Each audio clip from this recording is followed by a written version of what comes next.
Hey, welcome to the Gig Life Podcast. I'm your host, Stevie Taylor. Now, this episode today is a little bit different. Back at episode 93, my guest was Rob Rhodes.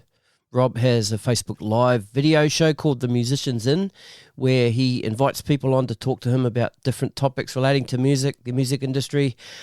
I've been very lucky to have been invited onto his show twice now. The first time was back in May 2020, and the topic was podcasting, and that was fun. But recently, Rob asked me back to join the panel along with Bennet, Livingston, and Peter Hope to talk about music-work balance.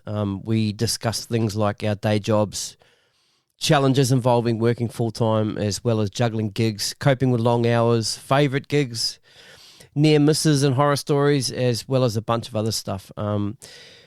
So we thought we'd share this with you today. So I hope you take away something from it. It was fun. It was informative. If you want to watch the video version of it, I've put a link to that in the show notes.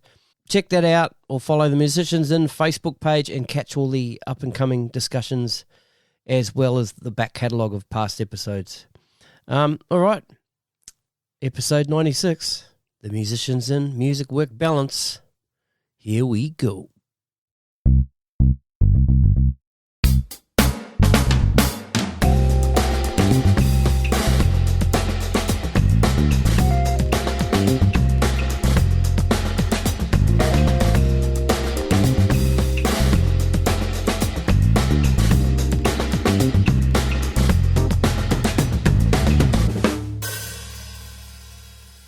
Good evening, everybody, and welcome to the Musicians In. I believe this is episode 16. I should know it's episode 16. It's my damn show. But that's a guess. No, it's written in front of me, so it is. Tonight we're talking music, work, and life balance with my guests that I'm going to introduce right now. Pete Hope, Stevie Taylor, Bennet, Livingston. Hey, guys. Hey, How man. are you? Rob, Hey, good to mate, see how you. are you? Good, good. Not a lot of cultural or sexual diversity here tonight. Apologies for that. But I'm doing my best. Doing my best. How you all doing? I can be Pete? whatever you need me to be. The bearded lady. Do it. Go. That'll do.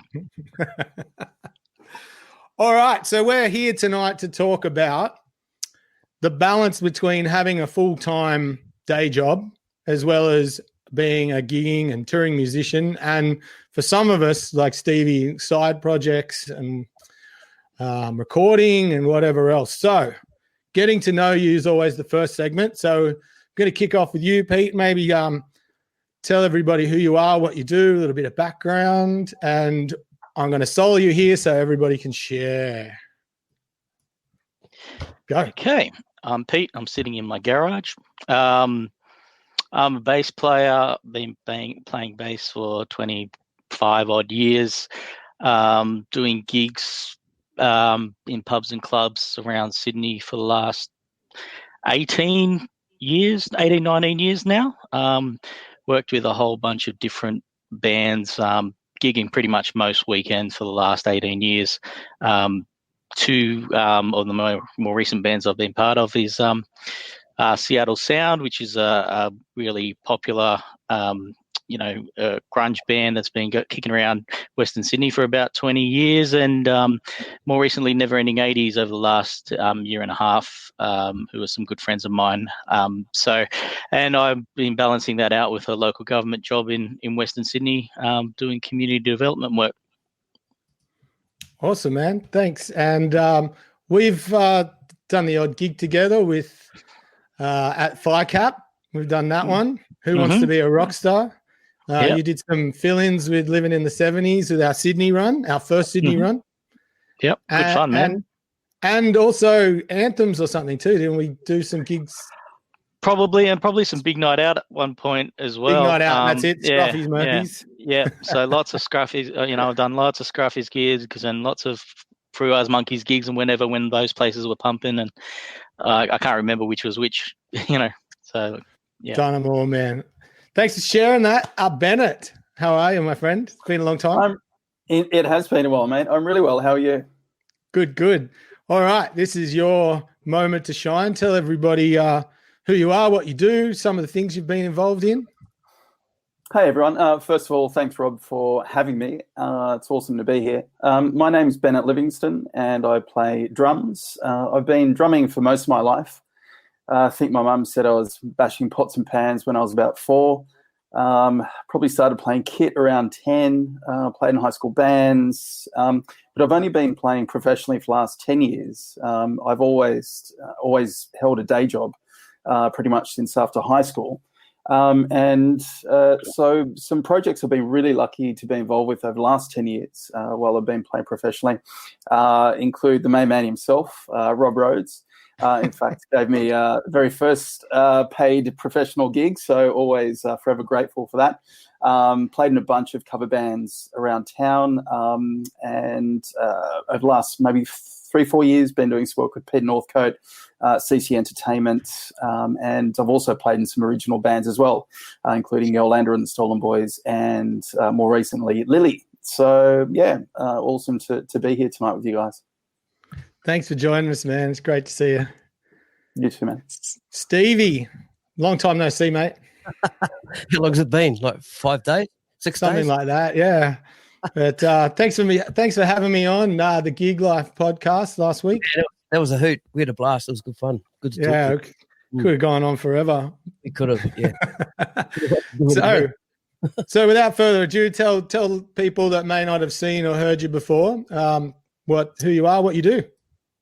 My name's Stevie Taylor. I'm not a professional musician, but I play drums and bass and guitar and a little bit of keyboards and a little bit of singing. I'm an electrical fitter by trade, and I've always done that. I repair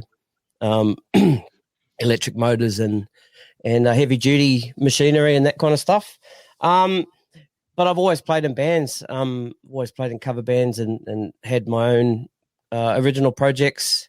Just doing the 50, 60-hour a week thing, and then going out on the weekends and just playing, and just been flogging myself for up until about 3 years ago when, I decided to kind of tame it back a bit. So, and now I have a podcast called the Gig Life Podcast. So, it's good to be here, man. It's really cool.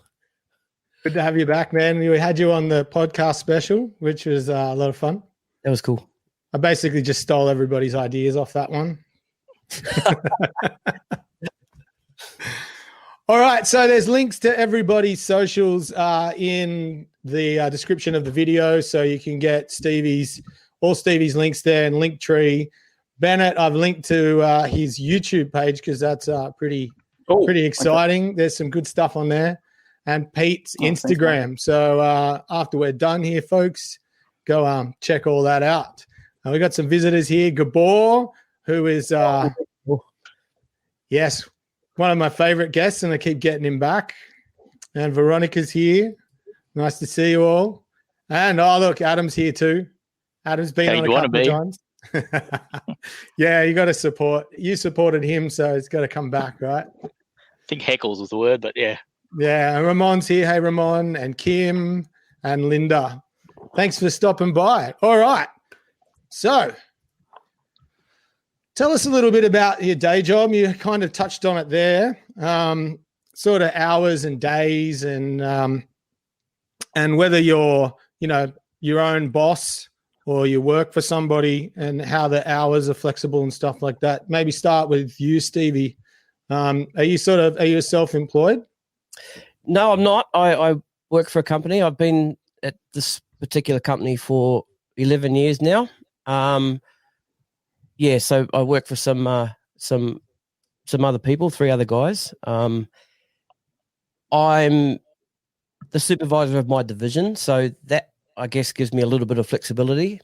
But these guys that I've worked for, they've always been really supportive of the times, the weekends where I've had to get away early to head up the coast or whatever, or if I played late Sunday night, they'll let me come in late Monday. But the thing is I've always made up my hours. As long as I do my hours, they know when I'm going to be there, when I'm not going to be there.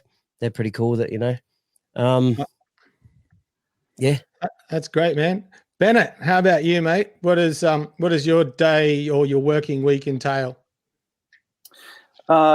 So yeah, I've been really lucky actually to work for bosses who all like music over the years, which has been amazing. Allows a lot of flexibility. A bit like Stevie, as long as I can get my job done, they're fairly flexible with things.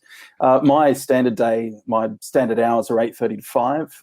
But with my role, basically, I'm pitching executives to come to events which we run. And normally that'll be 8:30 in the morning to 9:30. A good time to get them on the phone, maybe between 4 and 5, but sometimes I work up until 6 or a bit later.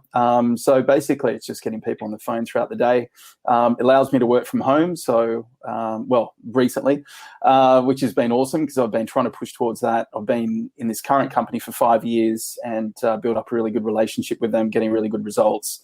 They're happy, I'm happy. So it's all been a really good process so far. And the work from home thing's been massive. So I can literally I'll get up at 5, been getting into kind of meditation the last few years. So I do a little bit of meditation, go for a walk. We're out near the water. So it's a little bit cold lately. So I haven't been going for swims, been chickening out, but, try and get out and do some exercise first thing in the morning. So by the time I'm actually calling people at 8:30, I've almost had like a mini morning coffee ready to go. So no, it's been really good.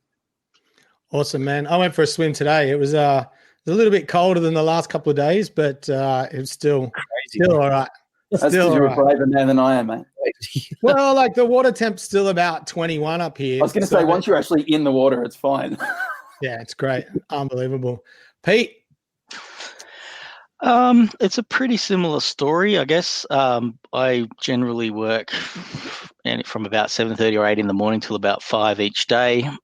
Doing community work, you get a lot of evening meetings occasionally that you need to attend and whatnot. So I do rack up hours pretty quickly during the week, and I've always got tons of, some time up my sleeve, flexible time to use, and that's been really handy over the last year, especially because I've been away from the office pretty much every Friday with never ending 80s traveling across the country or whatever. I've got a good arrangement with work who know that, as long as I keep delivering and doing the role, then I will.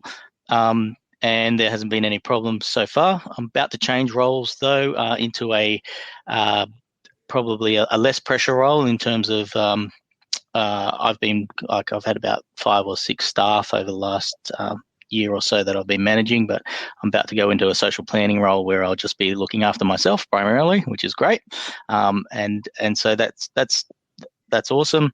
But no, definitely don't work for myself. I've got about 4 rungs of management above me, and then politicians above that. So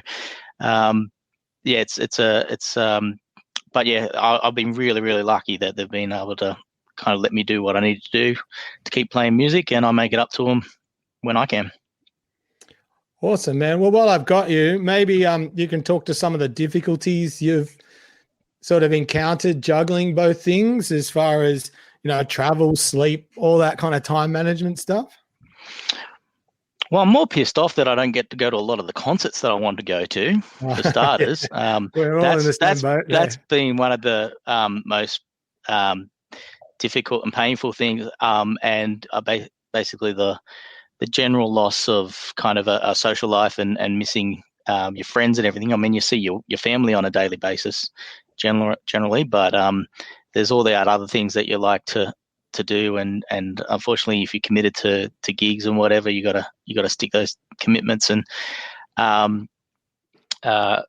miss out on a few things that you'd rather enjoy. It was a lot harder, I think, when I was younger and adjusting to work life. I find it a lot easier now. I've got a much stronger work ethic, and so. But I think the trickiest part and the hardest part is not getting to do everything with their family that you want to do, and missing some of your kids' dance concerts or, whatever they're up to, just because you got all those commitments. But it's what you do to bring the money in. And how has that been since lockdown? Because maybe those dance concerts still haven't been there, and you've been able to spend more time with the family, but maybe not take in those little extracurricular activities. Well, it's only those weekends. Like I've actually been kind of enjoying the break, basically. from gigging so I can spend that time with the family and not getting to do the concerts or anything, but I'm just getting to do the pickups from dancing rehearsal and all those kinds of things. And my son does air league, so I get to follow the work that he's doing as well. So it's been quite good to catch up with him. I'm going to look back at this time. It's a pretty terrible time generally, but it's given me the first opportunity in a long time to see what's going on with the family. Killer, man. How about you, Stevie? How was the difficulties you found over the years of going back to maybe when you were gigging, because you haven't been gigging solidly for a while, but what were some of the difficulties that you came across? Sleep. What's that? I guess you kind of get used to that. That's good training for having kids though, right? Totally. See, the hardest part was when my kids came along. And kind of like Pete said, you do miss some things. And I found, because I was working so much during the week and then away in the weekends, like I'd go work my full week and then on a Friday get home, pack my car, or go pick my kids up, bring them home, pack my car. I'm gone till the morning, and then it's up early, off to soccer. I'm a zombie, a bit short with them and grumpy. Then in the afternoon, there's a birthday party or something. Probably get home for an hour, load the car again, off we go to Saturday's gig. Sunday, kids are up early, and then it's a Sunday gig, and then it's Monday again. It's back to work. So the hardest part was not seeing any time off, like looking at the calendar and maybe 14, 15 days away, literally, there's a day off or there's half a day or something like that. And the other thing is the wear and tear on my body, on my hands and my shoulders and my back. Just playing so much and working, and because my job's quite physical. And I think, ultimately that was what sort of made me kick back and sort of drag it back a little bit and drop the gigs. Yeah, cool. Bennet, you like Pete, you've been part of some pretty big shows which take rehearsals and a lot of preparation. So it's not just like going out weekend after weekend playing the same set. There's a lot of work that goes on in the background for the C-Cent shows and North Coast shows, etc. How challenging was all that and balancing the full-time work? It's been challenging a few times. There was one company that I was working with prior to the one I'm with now, where I think it was the first CC Entertainment show, the Led Zeppelin show in the Palais, really short notice. And I just walked up to the boss. I said, I need to speak to you. And I said, I need the week off. Thankfully, I'd been getting some good results. Prior to that, I think I was only like maybe 6 months into the role. And he just looked at me and he just went, I can just tell by your eyes you need to do this. So I'll say yes. So I was out. But the rest of, I've been really lucky, especially the last 5 years with the company that I've been working with. Sometimes it'll be, I'll just take annual leave, like unpaid. Other times I can flip it where, I'll work extra hours. Just, again, the same thing that, Steve and Pete were kind of saying, that as long as you get your role done, then, if you've got a good boss, it can be flexible. So definitely challenges, but I've been lucky that they've been, easily kind of navigated. Yeah, cool. So what challenges have you maybe found outside of that, as far as time management? And, you're still in the eastern suburbs? Yes. Yep, definitely. So it's one of the hardest places. Yeah. It's kind of one of the hardest places to get around from, because when I used to live in Clovelly, sometimes it would, I could see the Shire from the coast, but it would take 2.5 hours to get around there. So how's that, like getting around to gigs from the eastern suburbs and work? Look, I take a lot of time. I factor in a lot of time. I hate getting to places like kind of just on time or, just when setup time is. I've kind of become known with some of the projects that I work with, like they kind of have a laugh if they're there before me. So I always, it's one recommendation I'd say to anyone starting off in the industry, get there before. Like, there's nothing like it, obviously if you're busy and you can only get there at a certain time, and that's that. But if you're just sitting around faffing around at home for it, like get in the car, go enjoy music on the way, get there, find somewhere to have a feed. If just try and factor that time in, and it's so much more enjoyable. So yeah, thankfully I actually haven't had too many instances where it has been a challenge, because I do try and allocate that time. And I always want to be, if the person who's hiring me rocks up and I've already got my gear set up and they're like, fuck, that's awesome. Sorry for swearing. That makes me happy. So always try and factor in the extra time if you can. You can tell there's no singers here tonight.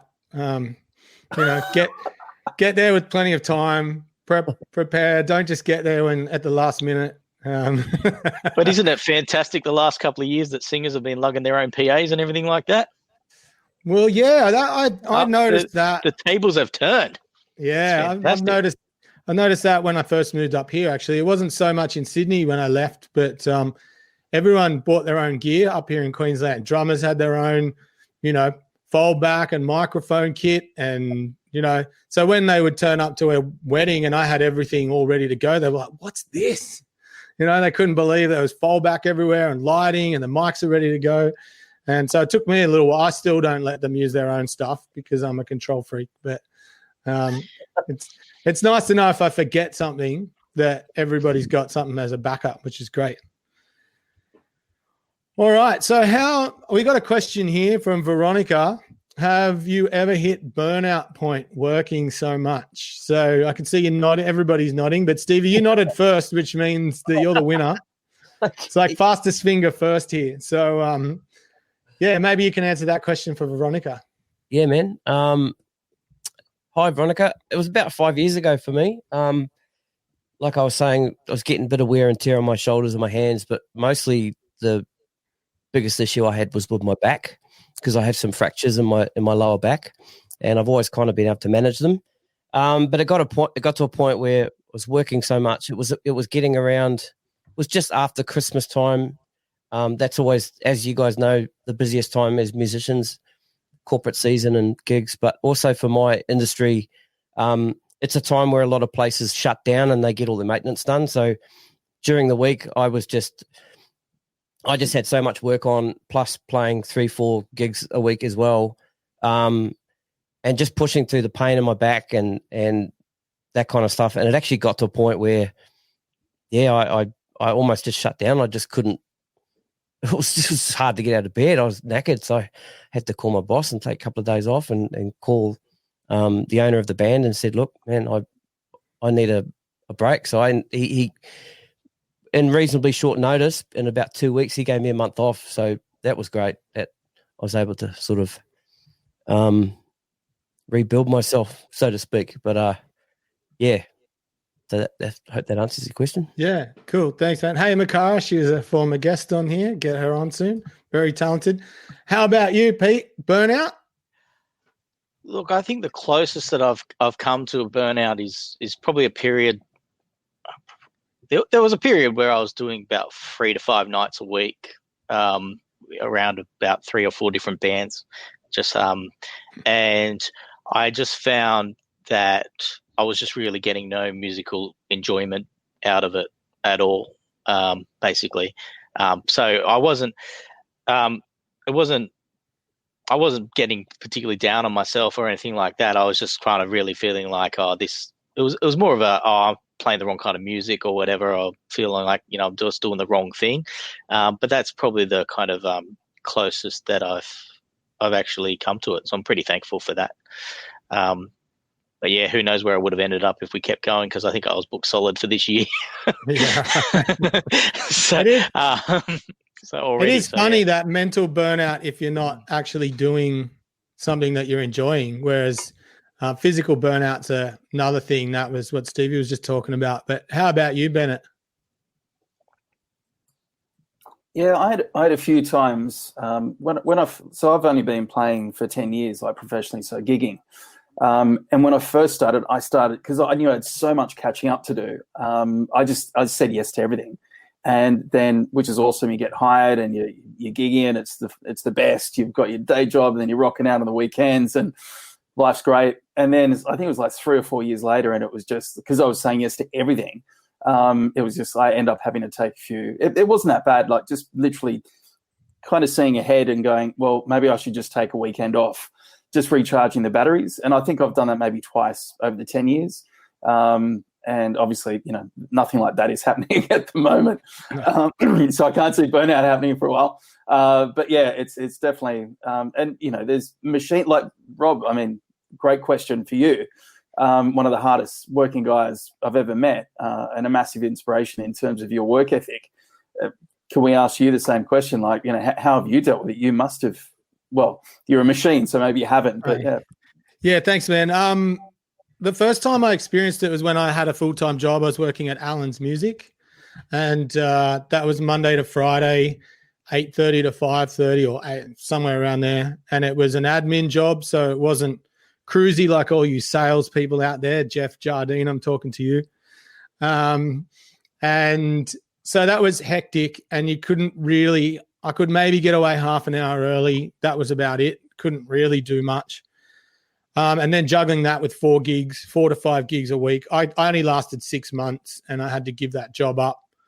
Thankfully, it was easy enough to play music and make enough money. But then I did after that, I did 12 years straight full-time playing music. And the thing that burnt me out was doing the same thing night after night. So it wasn't like, I was doing a wedding on a Saturday, and I was doing a solo gig on a Thursday night, and then I was doing a couple of band gigs, and I was doing fill-ins. It was pretty much the same band midweek on Wednesdays at Scruffy's, and then with Friday, Saturday, Sunday with the same people, the same group, the same, attitudes, whatever. And that burnt me out because it stopped being fun and actually started to feel like a job. And that's when I said, well, if it feels like a job, I may as well go get a job, which is doing fill-ins. It was pretty much the same band. Sorry about that. That's all right, man. I just enjoy hearing my own voice back. You're talking rude of me. But yeah, it was then I had to quit, and then I went back to working and running the pubs and took some time off. And we played the odd gig, I remember, at the Sands and stuff. And but that's when my sort of passion came back, just taking that little break. And so I definitely on a couple of occasions, never physically. I've never had any physical burnout, but mental definitely. Yeah. Gary's here. Gary. Whilst playing in so many different acts, how do you manage to keep sharp and on top of the huge list of songs you need to play? Anyone want to take that one? I'll jump in quickly. Yeah. With getting to work every day, public transport. When I first started, literally, to be honest, I kind of still do it. If I get offered a gig and it's new songs that I don't know, I kind of just listen to them nonstop whenever I can. So the bus trip to and from work, I'll be listening to them. Getting ready, I'll be listening to them. At work, I'll be listening to them. So I try and listen to the songs as many times as possible. I think which has, really helped over the years just in terms of getting to a gig and being able to, not only play the songs but try and have some form of knowledge about what am I trying to say? Arrangements and stuff. Yeah, and feel. And for me personally, I very much prefer a gig where I've been able to sit in the material for a long time and live and breathe it when I play it. That for me is a really enjoyable gig where I know I've done the work and I know, the feels of the song and especially as an example, like Pink Floyd, that stuff, I know it so well, but it's all about movements and flow and feel. And it's not just kind of playing a straight song and it's, moving one song into another. I love being in a gig and actually feeling that come through and knowing it from your gut, not just kind of going, is this what's coming up? And, is it, going to this part here? So, just listening to this material as much as humanly possible is basically what I try and do anyway.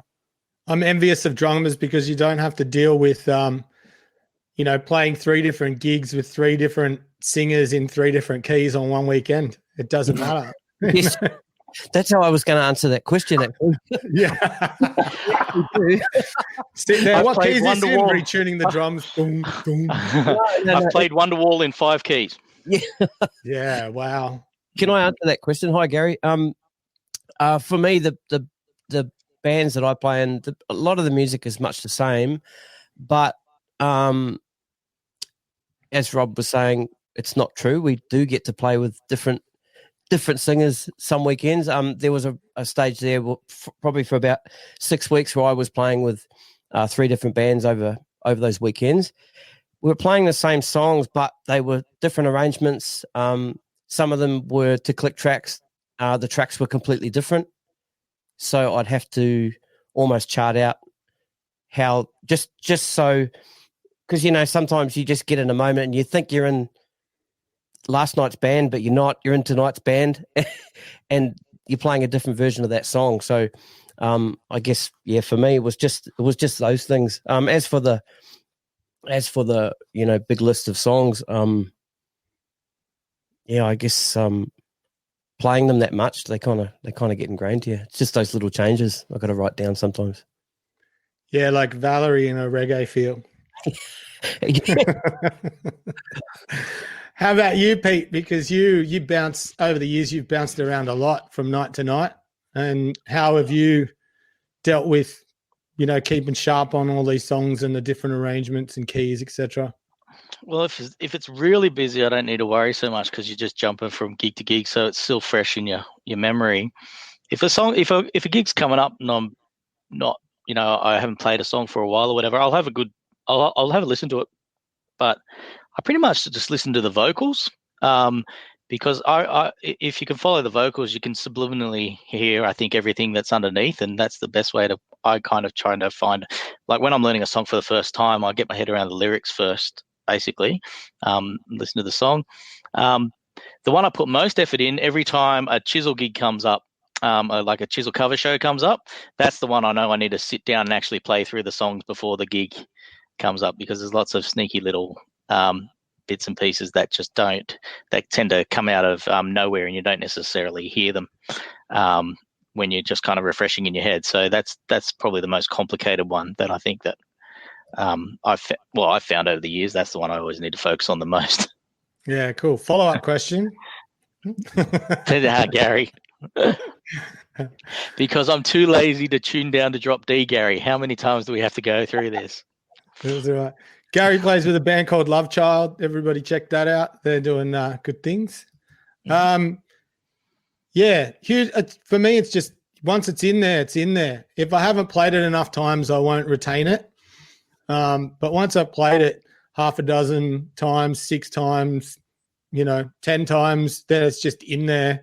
And the trick is not to let your brain get in the way and just let your fingers, trust your finger memory, because that's a massive thing that's overlooked, I think, a lot, is that's the memory is the whole body, right? It's not just the brain. So something learned and repetition is a great tool to have.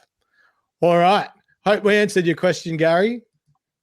He says, really rely on your ears. All right. All right. So we're going to talk some funny moments now. Near misses, horror stories.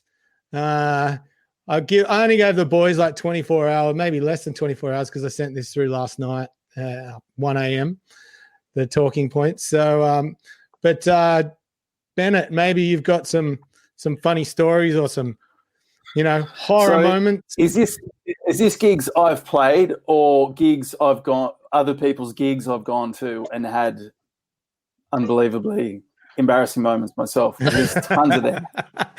No, let's just keep it on stage. Unless it's really good, then you can share.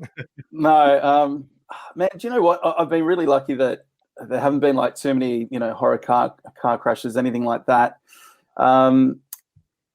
Man, do you know what? There's actually nothing. I'm going to be really boring. There's nothing that really stands out. But I do have so many stories, which I'm not going to go into, of me like younger, just drinking and going to other people's gigs.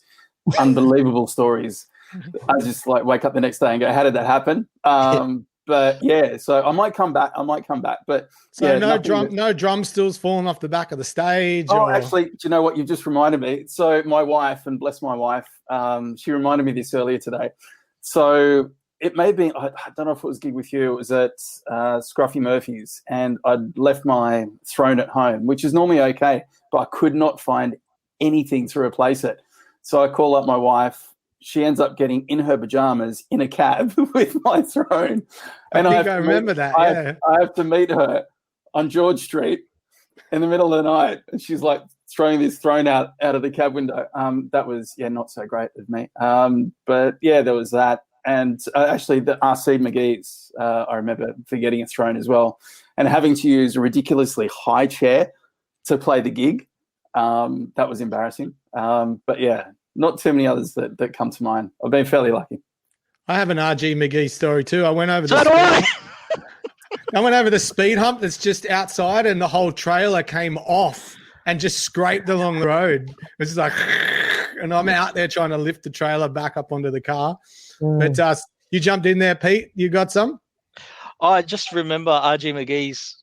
I was doing an ignition gig I think it was about 2011 or something, and I came to the gig feeling okay, walked on stage feeling a little bit queasy in the guts, and then by the end of the gig I had full-blown gastro, basically, and I did have to bolt off stage at one point to throw up, and after the gig I had to sit on the toilet for about an hour and a half, and it was just the most horrendous gig of my life, because I've never actually cancelled a gig from being sick or anything like that, and obviously it was way too late. It was just, and RG McGee's, I don't know why. We've all got a usually story. that happens at the Snow. I've been at where the whole band's got gastro at the Snow.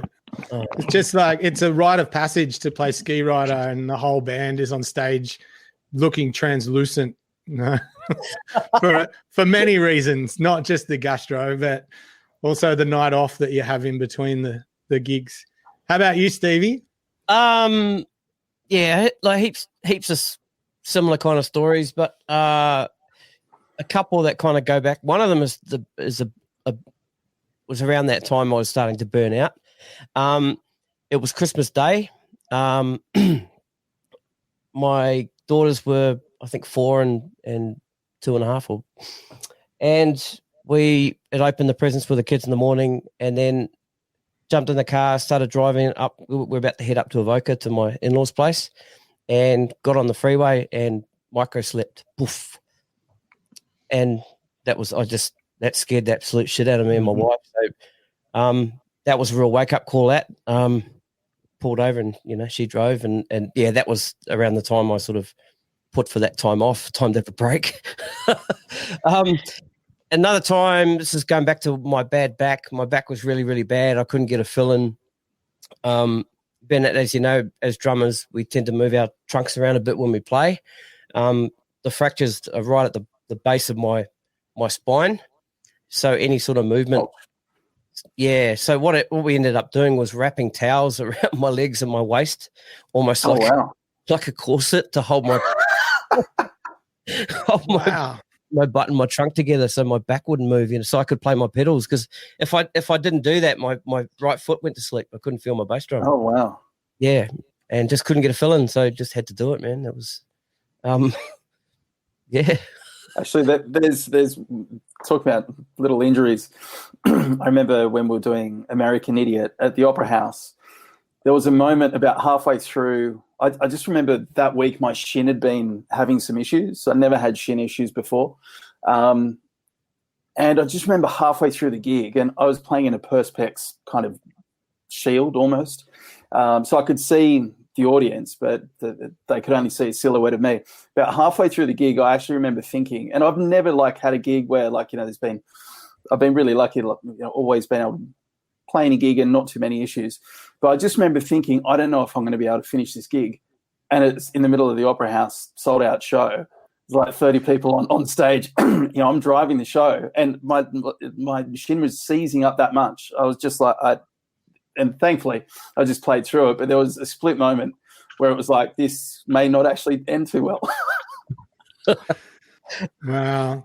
Yeah, I've had a couple of the microsleep moments. One was I was driving when I lived in Camden. I was on the M5, and I woke up. Something woke me up, and first thing I saw was the speedometer, and it was 160 at red, and then I saw 2 red rear tail lights, like less than sort of 50 meters in front of me, and I just had to quickly go whoop with the steering wheel, whip around it. Didn't bother about hitting the brakes, but that scared the hell out of me. And another one, I think back in the day when we used to play the Mean Fiddler, that was a tough drive home from Rouse Hill to Camden. And I remember waking up because I could hear like a gravel sound. And I went, that's a strange sound, like in my sleep. And I woke up and I was on the Northern Road headed for a massive gum tree in the gravel on the side. And again, don't touch the brakes, just slowly like nudge it back onto the road. Yeah, some horror moments. But yeah, we do a lot of driving up here, man. It's I think average, I was telling you, Stevie, average 1,000 kilometers a week when we were gigging, and it's 3.5 hours, 4 hours sometimes to a gig, depending on traffic through Brisbane and up to the sunny coast on a Friday. And like you said, Bennet, I would just leave at lunchtime. I didn't have to be there till 5:30 to load in, but I would just leave at 12 and beat that traffic through the airport area there, Nudgee Beach at Brisbane, and just chill out. True road warrior. Yeah, that's right. All right. So let's talk about favorite gigs. So favorite gigs, favorite venues, and maybe some projects, that you can highlight that have just been, so much fun to be a part of. And we'll start with you, Stevie. I don't think I've disliked anything that I've done, to be honest. But some standouts. I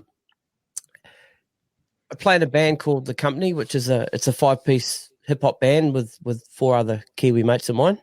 That was a lot of fun. We did our own music, and we got a New Zealand On Air grant for a song that we wrote. So we ended up going back to New Zealand and recording the music over there and doing a music video. And it was always good fun with those guys. Yeah, man. How about Endless Summer? There must have been some cool gigs over the years with them. Cool gigs, yeah. A lot of cool surfy gigs and a lot of gigs too. Heaps of gigs, yeah. Shout out to Rob. Cheers, Rob. If you're watching, I don't know if he's watching. Is he watching? I don't know. Just in case. Yeah, we're all connected on Facebook. I'll tag him in it. That was cool. And that was the last band I was actually involved in. Yeah. Sorry, guys, a bit boring for me. No worries. Pete, how about you, mate?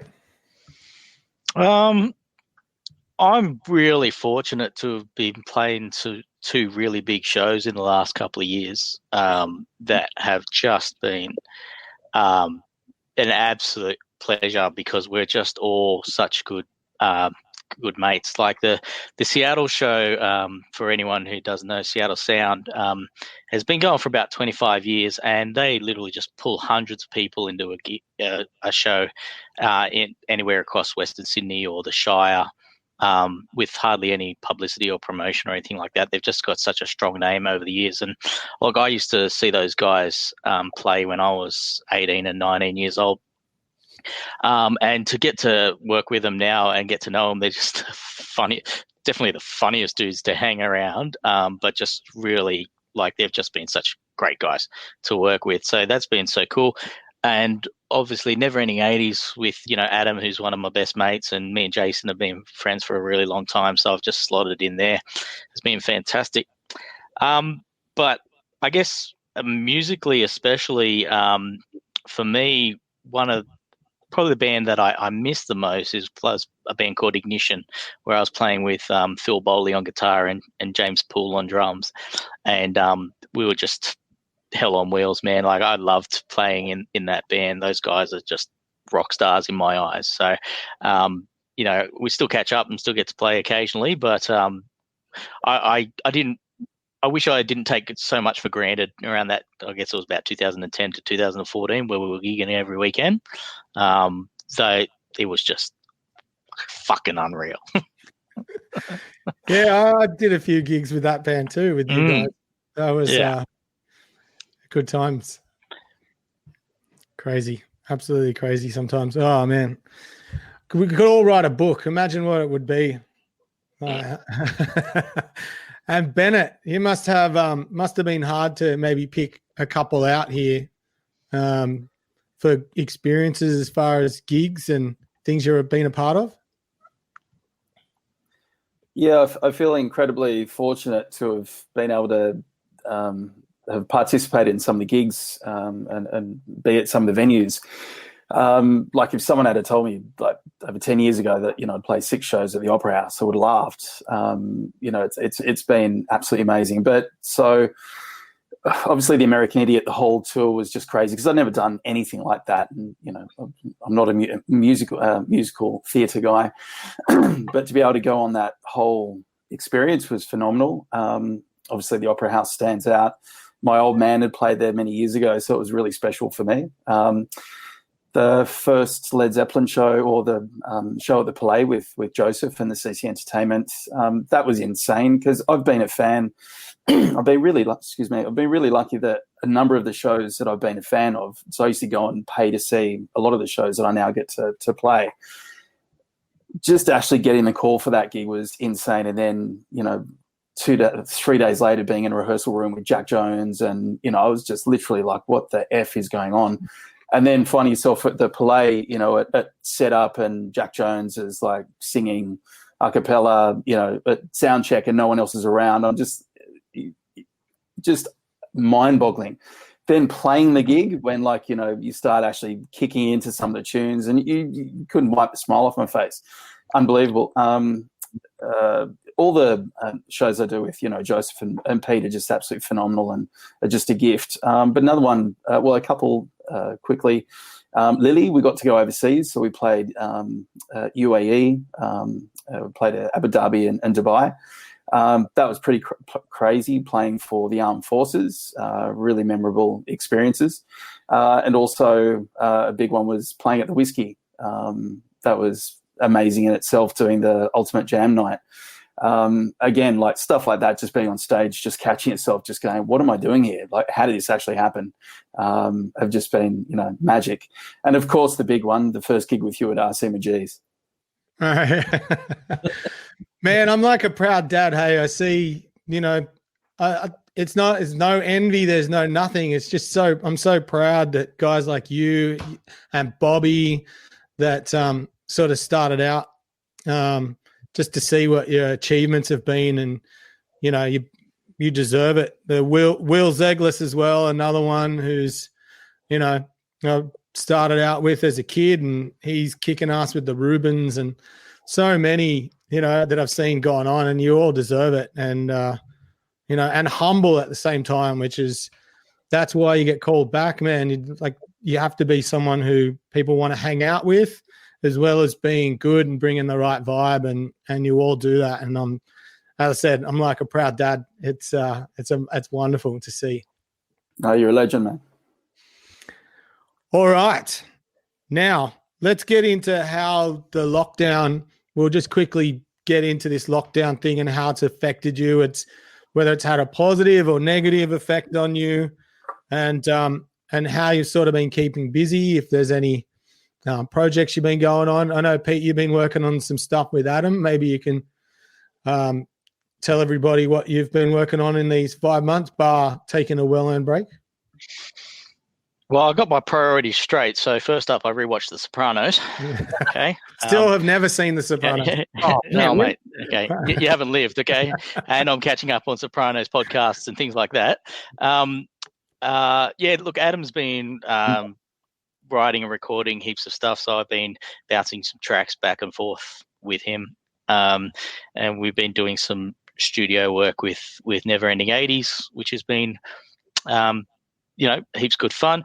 I've been also mainly when it comes to practice and things, just sitting around with an acoustic guitar, working on singing, and want to come out of it a better, I guess, backing vocalist at least than I was going in. But I really enjoy that, and I've also been going into the studio every few weeks with my mate Phil Bowley and Johnny Hayes and guys like that, and having a bash and just playing some blues and bashing through the covers that we've been doing all these years.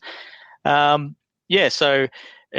I've been doing a lot, catching up on a fair bit of television and family life, basically, and that's it. Like I'm heaps busy, but yeah, it's just just like I said before, just still enjoying the break. I'm keen to get back out there, obviously, but I'm looking positively at it. And you said you did a Brass Monkey gig with Never Ending 80s to like a small seated crowd. How was that? How was the vibe there? It was a great vibe for both shows. So we basically do two. They're running a series where they're doing 2 shows of an afternoon, two seated shows, one early in the evening, one later in the evening, it's about 40 something people per show. It's just great to get back on stage and kind of do what you do. The crowd find a way to get into it, even though they're kind of locked in a seat, and they're very, very. It's almost as if the applause and whatnot afterwards is just as loud as if there was 100 people in there, because they're just appreciative to be there as an audience as well. They're people are dying for live music out there. Absolutely, and they can't sing. You're not supposed to sing along in New South Wales either, right? Yeah, apparently. So, yeah. How does that work? How do they police that? Just crazy. People walking around with muzzles. Yeah. You shut up. You shut up. And you have a live stream coming up with Never Ending 80s that I saw? Oh, no, we did have one planned, but it was postponed for now, for a little while. We're having some border issues with our singer being in Queensland, and so it's just generally really hard to organise things. So we're just kind of sitting back at the moment and waiting for a bit more certainty before we get into something. Yeah, cool. Stevie, how you've sort of touched on a little bit what you've been doing in the downtime, but you've got your podcast that keeps you busy. How's that all looking? Great, man. Really good. I've still got my day job. Very grateful for that. I'm as busy as I've ever been in that. So I'm haven't taken the financial hit. So, really grateful for that. Yeah, man. I think I said to you last week, Rob, I just came out of I gave myself 2 weeks off from the podcast, which I hadn't done since I started it 2 years ago. So, but back into it now, man. The only difference now with COVID, obviously, is most of my interviews were one-to-one, face-to-face. I'd go out to them or they'd come to my studio, and but obviously that that all ended. So I had to go to Zoom type interviews, like we're doing now. I did have one a few weeks back face-to-face, which was good. I had last week's one, he was supposed to be coming here. My daughter woke up with a cough. So naturally we took her to get the COVID test, and that kind of put our house into sort of a little mini lockdown until she got her results. So he couldn't come over, but we ended up doing it, via a Zoom type thing. That's it. I'm just cruising, man. Yep. Has that made it easier to get guests that you haven't had to do face-to-face, or have been people more open to coming on? Or what I found some resistance from a bunch of people because they don't feel that there's a gig life anymore. With the podcast being called The Gig Life, I present it to them and they're like, well, I don't have a gig at the moment. I don't feel right coming to talk to you. Which is not really about that. It's about, it's a history. It's a kind of a timeline of up to COVID, I suppose. So I've encountered that a little bit, and had a couple of people cancel last minute. But that's cool. I respect that. But yeah, I just keep asking, man. Just keep asking people. And it's funny you get that kickback because I've started a petition. I started a petition up here because, it's one thing to whinge and complain about the situation. It's another thing to kind of try and do something about it. Even if it's futile and it does nothing, at least you can say you tried, So, and I've experienced some real kickbacks from some people over the border, and understandably so, feeling that, I'm endangering their safety or something. But when you explain to people that the Northern Rivers area has been COVID-free longer than Queensland, and that not only do we rely on Queensland, but they rely on Northern New South Wales for a lot of things, and that it's this symbiotic relationship that if there should be some sort of exemption. And if you do want to sign that petition, it's basically that allows people with businesses in Queensland but happen to live over the border can cross into Queensland for work, considering all of the factors, like they're not sick, that they haven't been to Sydney or Melbourne or whatever, and they're basically isolating at home like most of us musicians have, because we want to help. The venues in Queensland for me have supported me, and I want to be able to pay them back and bring them back by supporting them in this time. And I'm currently not able to do that in the capacity that I was before because two of my guys are outside what they call the border bubble. I can only go as far north as the Gold Coast Shire. So I'm stuck in this little place where I've got to cancel gigs in Byron Bay and Brisbane and the sunny coast so that I can keep doing gigs in my little bubble. And there's not that many of those. But, if you want to, I'll post a link to that petition if anybody wants to sign it. And it's not just me. There's doctors and nurses and aged care workers that need to get over the border too that can't do that.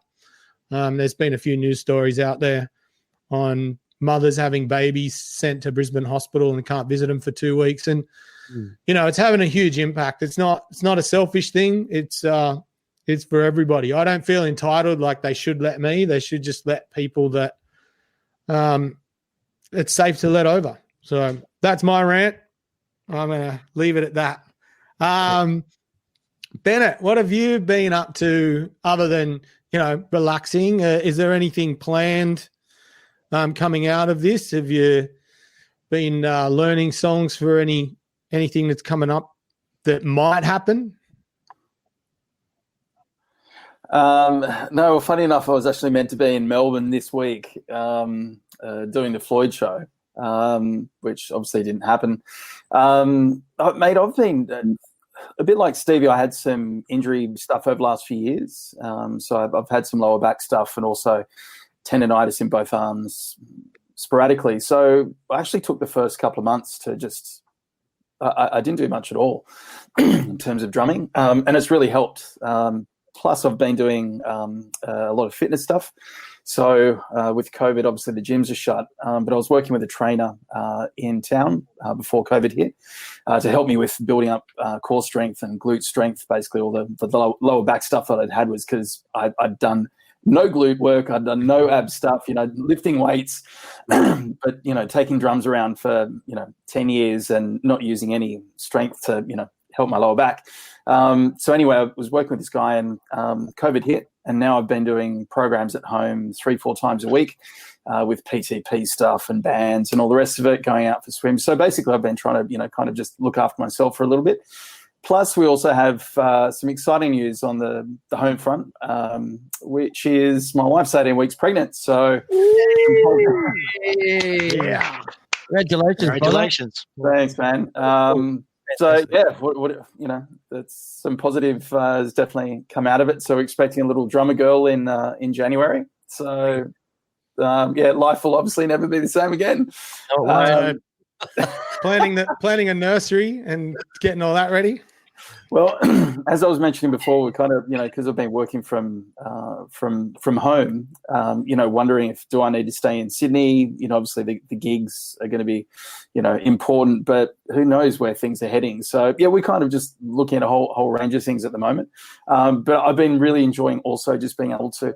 I've pretty much worked in the CBD for like 20 years, not having to go to the city and back, not having to do that every day is just amazing. I remember thinking halfway, thank you, Gary. I remember thinking halfway through this year, like, is this ever going to end? Like, I love the gigs on the weekend, but just the commute to work and the whole, I love parts of the job and I love the team I work with. I'm very lucky, especially all things considered with COVID, just actually having a job. I'm incredibly grateful.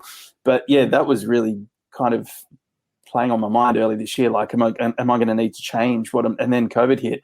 So the working from home thing's been great. So yeah, what I was trying to say is I've been going out for more walks and just trying to get into nature more and kind of get a bit more mindful about things. So yeah, obviously it's horrible that, no one would have wished this on anyone, but you've got to look at the positives in things. So yeah, trying to, make things good on the home front. Good on you, man. Well, thanks. Wonderful. All right, we have reached the final segment of tonight's show, and Dun, dun. drum roll, please. Two drummers. Where's the drums? Come on.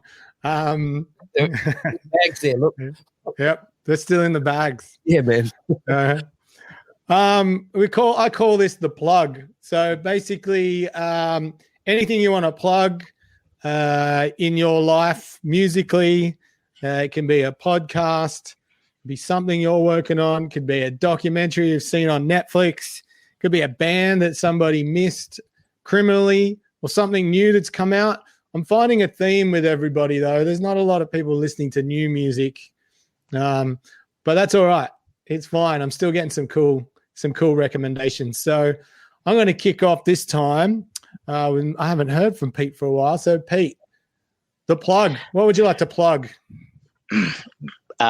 Besides the Talking Sopranos podcast and Fake Doctors, Real Friends. Can I butt in there? That I'm really interested in this. So is it the actual story? Is it the TV show but spoken, or is it something? No. So what the Talking Sopranos one is two of the actors. It's Michael Imperioli, who was Christopher, and Bobby Bacala, which is Steve Sharippa. And they, over the last couple of years, they've been touring around the world talking about the Sopranos. And so now what they're doing since COVID is going through an episode a week. Getting other stars in to talk about, and then just talking through the whole episode. And look, there's tons of talking about music on there and how the music is used and everything like that. It's really good. It's just really, really insightful. And if you're someone like me who watches the whole series once a year, you'd really dig it. So yeah, it's really good. And that one I mentioned before, that Fake Doctors, Real Friends, is the Scrubs podcast with Zach Braff and Donald Faison, and they're doing the same thing basically, going through an episode a week or something like that. So it's really good. I guess the only new band I've listened to over the last couple of years, I've been enjoying the stuff that Fangs have been doing. The guys from their Sydney band, bunch of guys that hang out at Frankie's Pizza. And I've got some friends that are mutual friends with there, and they've put out a couple of EPs over the last couple of years, and I think they've been pretty awesome local band. So I don't know them personally, but I'll give them a plug because it's good that they're still having a bash, and they've been doing plenty of stuff as well since they've been since the lockdowns and everything like that. So I'll give them a plug. They sound awesome. Good. Adam wants to plug the Pretty Reckless. Pretty Reckless, Worthless. What is he talking about? I don't even know what he's talking about. They're like hard rock. Oh, yeah. And isn't it the former actress, I want to say Lizzie Hale or something? Oh, no, that's Hailstorm. Anyway, Pretty Reckless. I have listened to them. Stevie, got a plug for us? I do. It's called the Gig Life Podcast, but you knew I was going to say that. But no, Brilliant. Everyone go check it out. Yeah, No, there's Episode 93. Oh yeah, featuring Rob Rhodes.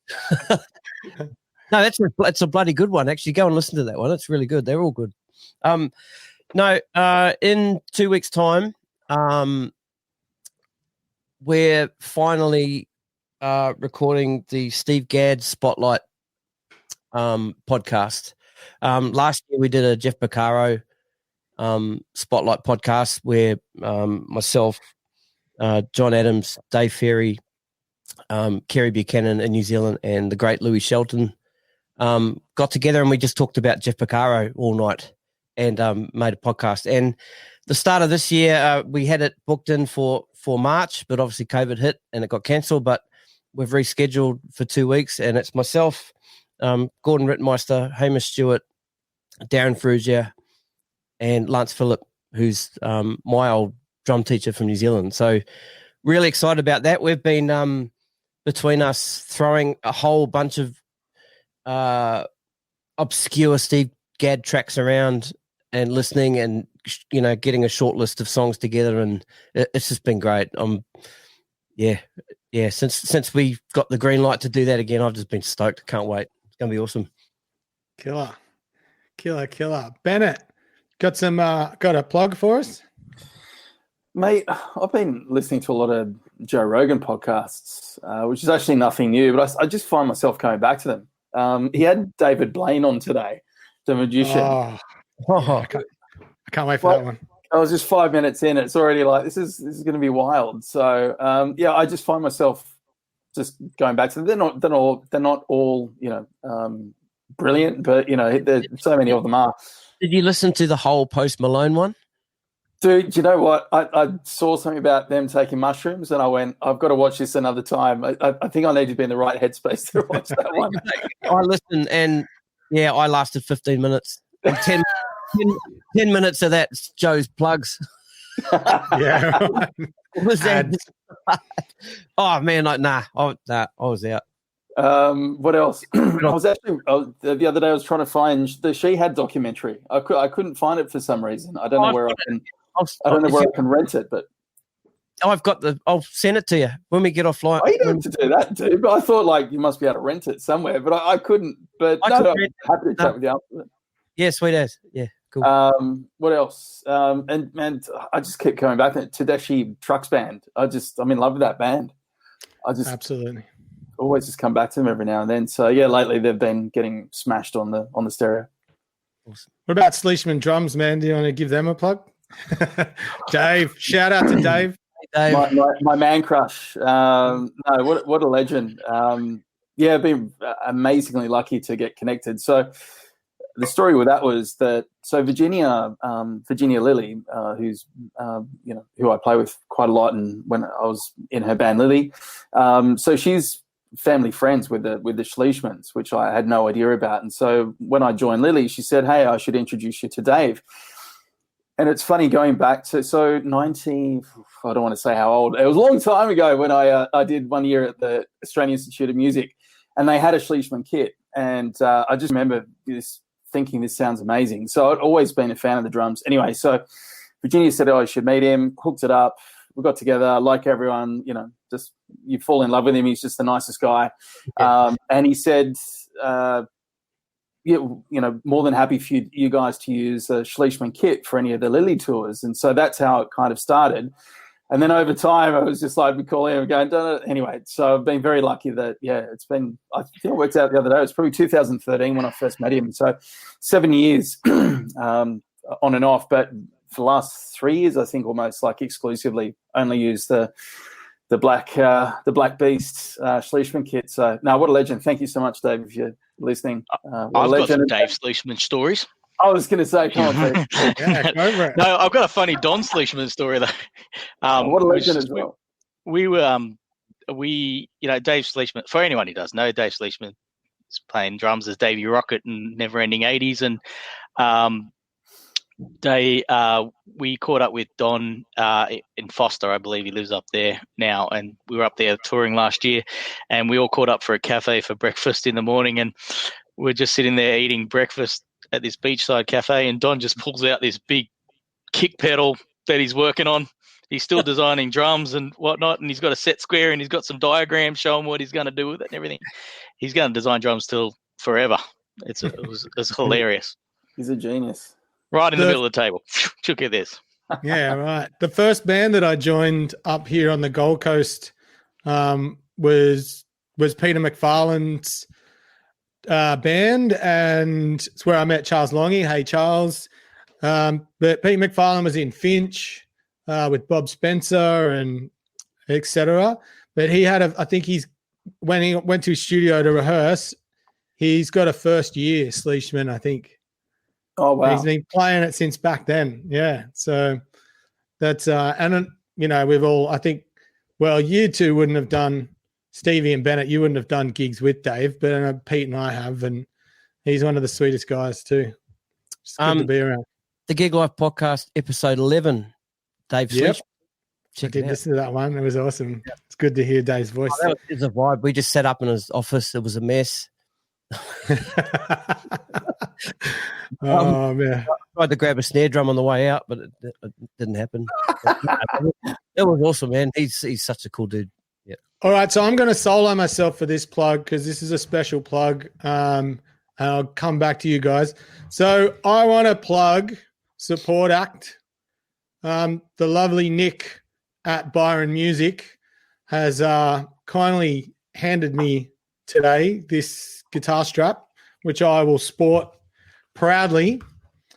So for anyone who doesn't know about Support Act, they're an organization that is helping musicians, songwriters, anybody in the industry through this COVID period with grants. They're helping as much as they can. I know for most of us, we make our music by playing other people's music. And thankfully, my band's set up as a business, so I've been able to get JobKeeper and JobSeeker over the time. But there's creatives out there, freelancers that, they weren't eligible for any of these payments, and Support Act are helping them out. So if you want to go there and make a donation, or you can do that. The links are in the description for the video. So, please go and do that. It'll help some people out that you may have been enjoying their music up to now. So that's my plug. Check out the new single by Tyler Bryant and the Shakedown. It's brilliant. I think it's called Crazy or Crazy Times. Sounds like it belongs on a Black Crowes record from the late 90s, but that's good in itself. So, and check out, while I remember, Eddie Trunk just interviewed Steve, what's his name? The drummer from the Black Crowes. Oh, Gorman, is it? Gorman? Steve Gorman, that's it. That's amazing. He talks about his book that he released. He's a sports commentator, isn't he? Yeah, he did. He moved into that, yeah. So that's a very enlightening podcast, and I've been trying to get the book, can't find it, but keep it that. But I want to thank Pete, Bennet, Stevie. Thank you so much for being on the Musicians In tonight. We'll say goodbye off air, but for everyone who contributed to tonight's episode and tuned in, and if you're tuning in late, thank you so much. We'll see you all again next week, 7:30 Wednesday. Cheers. Good night. Thank you.